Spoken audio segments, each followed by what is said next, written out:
Eliane Chrysler, and I like introducing myself. And I am working at 35 years old in many companies and big companies and human resources. And when I finish the cycle, I I work with longevity, Yes. AGEISM. I am a co-founder of LongeTalks, an interview channel here on YouTube. That's a space. LongeTalks is a space for conversation, empty promotion, intergeneration, integration through diverse content presented by experts in their respective fields, sharing best practice and knowledges for activity and healthy longevity. We believe that longevity isn't isn't just about living longer.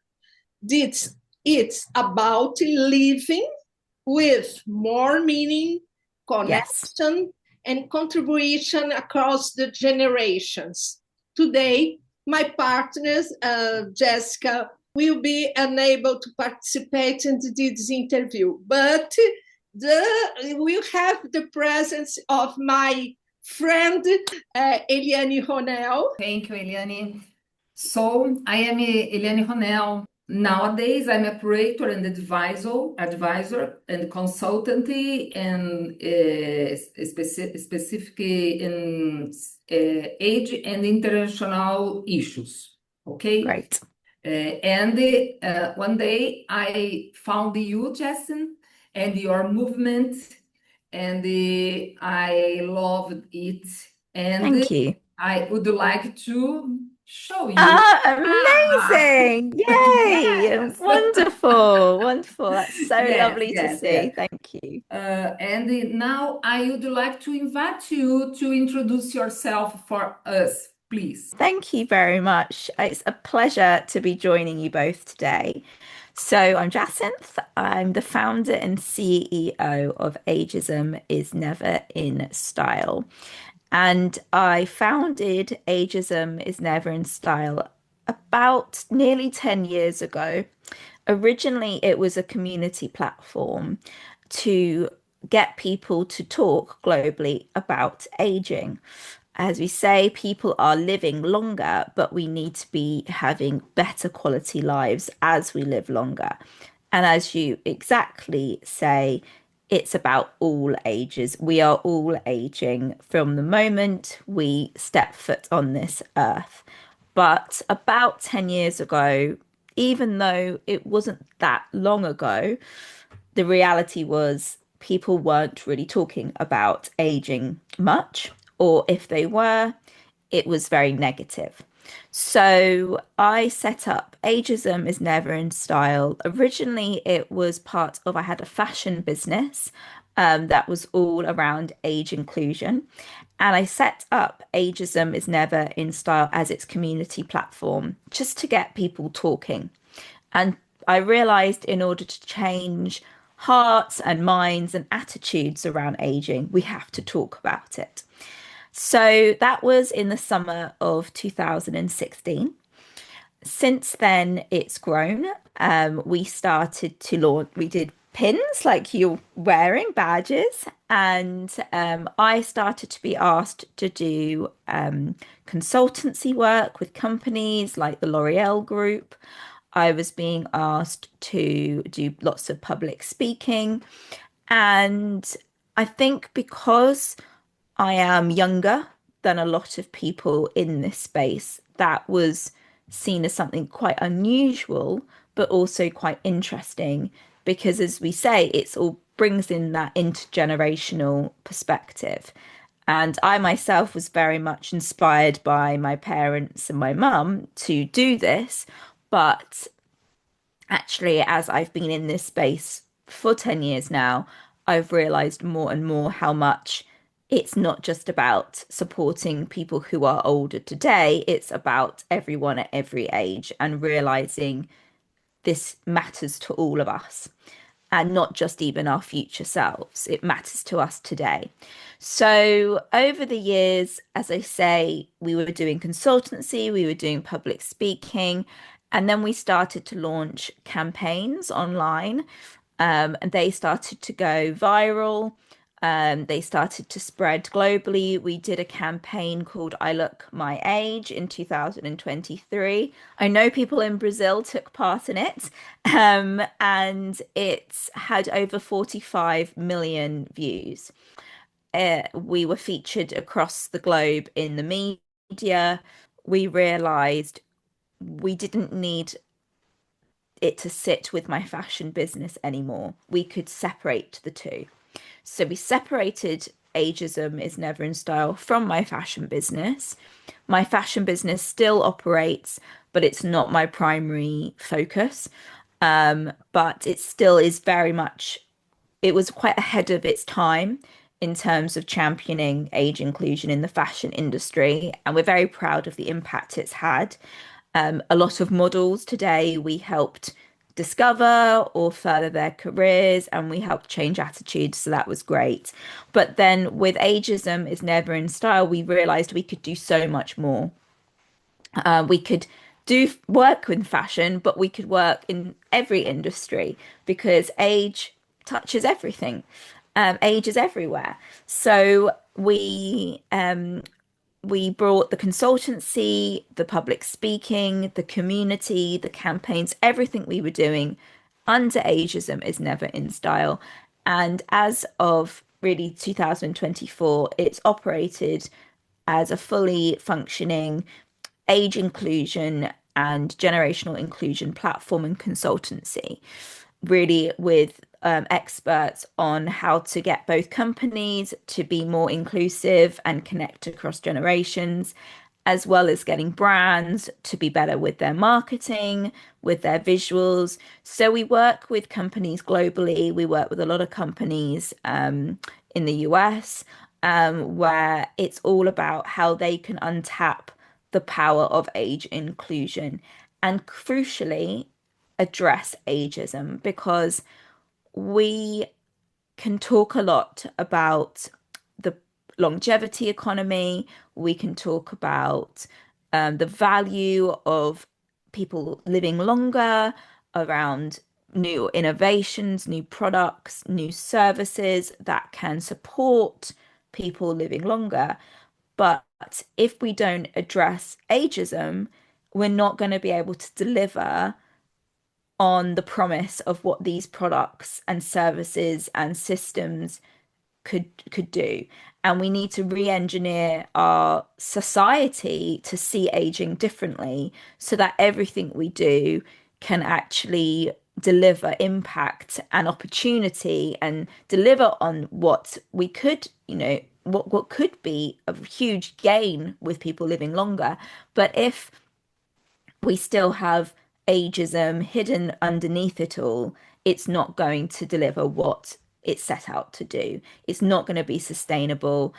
And it's not going to be doing exactly what you said. It's not going to be ensuring that every generation has more meaning, has more contribution and value at every age and stage of life. So that's really what we focus on. You become one of the most influential voice in combat the ageism globally. What led you to start this movement, Look My Age, hashtag Look My Age?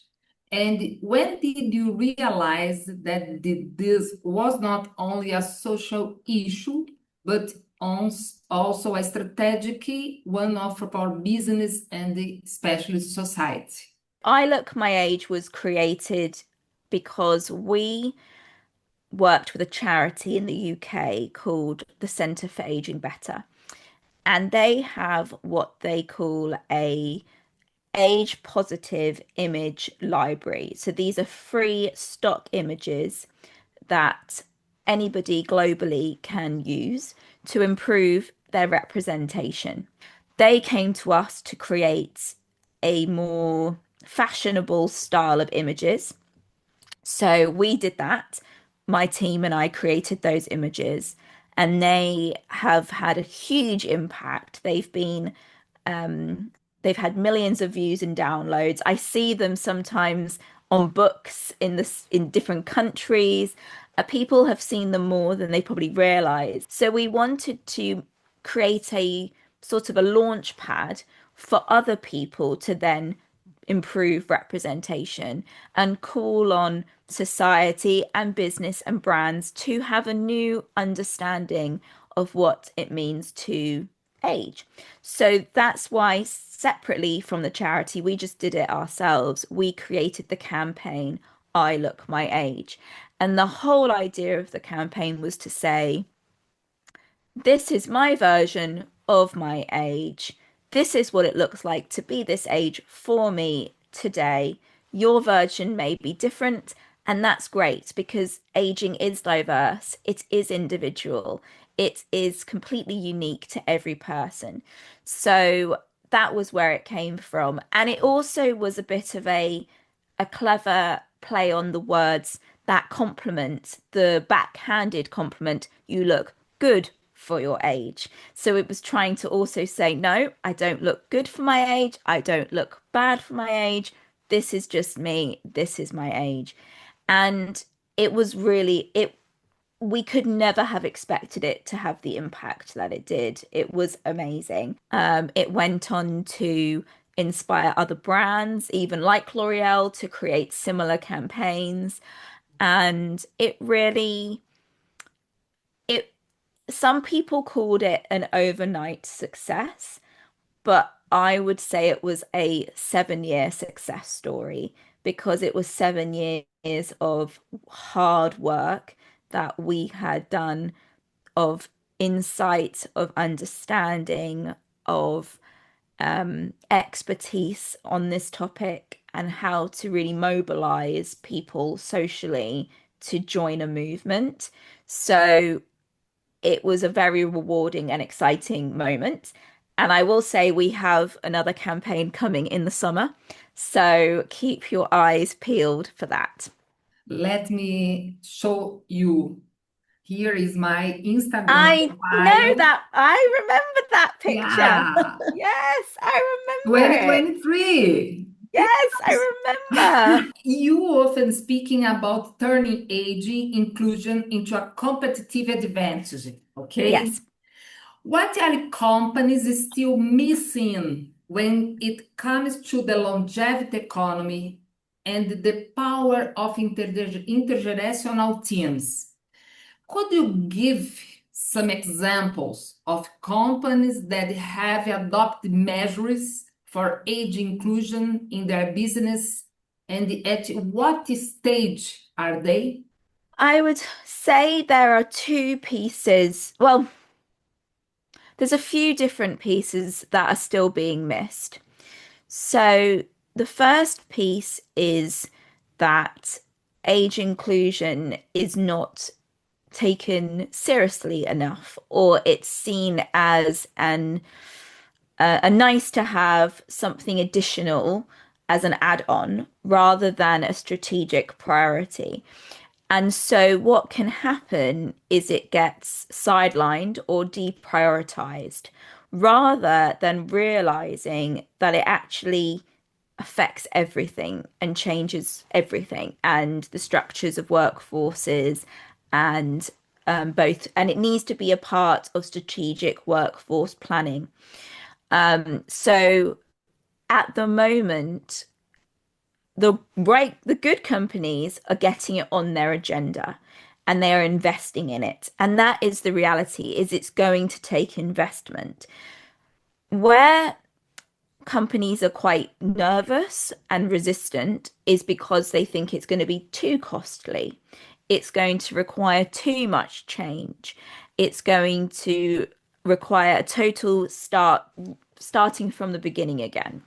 When actually it's about turning different sections and making different moves, and it takes steps. So if it's done strategically, intelligently, and very sensitively as well, it can make a difference because aging and the topic of age is sensitive. It is difficult for some people, so you have to have that sensitivity piece. The next piece that's missing is companies who see it as 50 plus. So, like we said, the longevity economy and opportunity focuses mostly on 50 plus, and people over 50. But this is about the entire life course. This is about everyone. And it's about people working who are today in their 20s, how they work with people today in their 50s and 60s. It's not just about their future. It's not just about people who are older. It's about everyone. The phrase we're using at the moment is age inclusion includes you. It includes every single person today in 2026. There are challenges ahead. There are difficulties, but there's also huge opportunity. But one of the insights that I think says a lot is the fact that a recent study about at the end of last year found we talk a lot about the benefit of multi-generational teams and age diversity, but a study found that 70% of employees in revenue facing roles in age diverse teams are still experiencing tension, and they experience generational tensions that's negatively affecting their productivity, which is being costed at losing 2.18 billion hours of missed productivity. And it's because they aren't looking at how to bring everyone in together. They can just, companies that just say, okay, we've now got different ages, they can work together, perfect, fine. No, they need to be investing in how to get them to work together seamlessly. That's why we say it's from going from multi-generational to coexistence to intergenerational cohesion, them coming together. In terms of examples of companies, so I would say we've done some great work with like BP. We're doing some work with Toyota. They're definitely looking at this across and they've already done quite a lot of work around bias and age and generations. So we're doing some more work with them on the next stage. Bayer are also doing some really interesting work where the pharmaceutical company, where they have really focused actually more on younger generations, but are now wanting to make it for older as well and recognize that. I would say that there are not really many companies yet that have got it perfect because it is still quite new. And even those that are doing it well, they still have to get more people on board.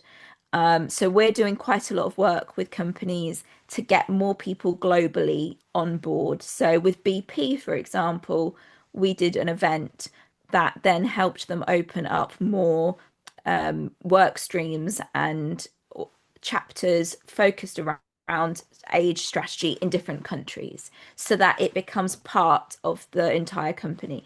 But we need to make sure that they're influencing and have the power to drive some difference. So I'd say, yeah, it's still quite early, and don't have. There are more examples who are doing bits really well, but there's still some way to go to get it all seamless and correct.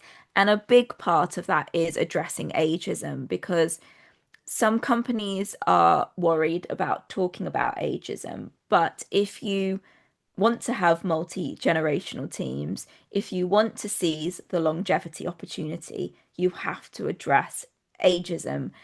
Otherwise, it poses a huge threat to all of it.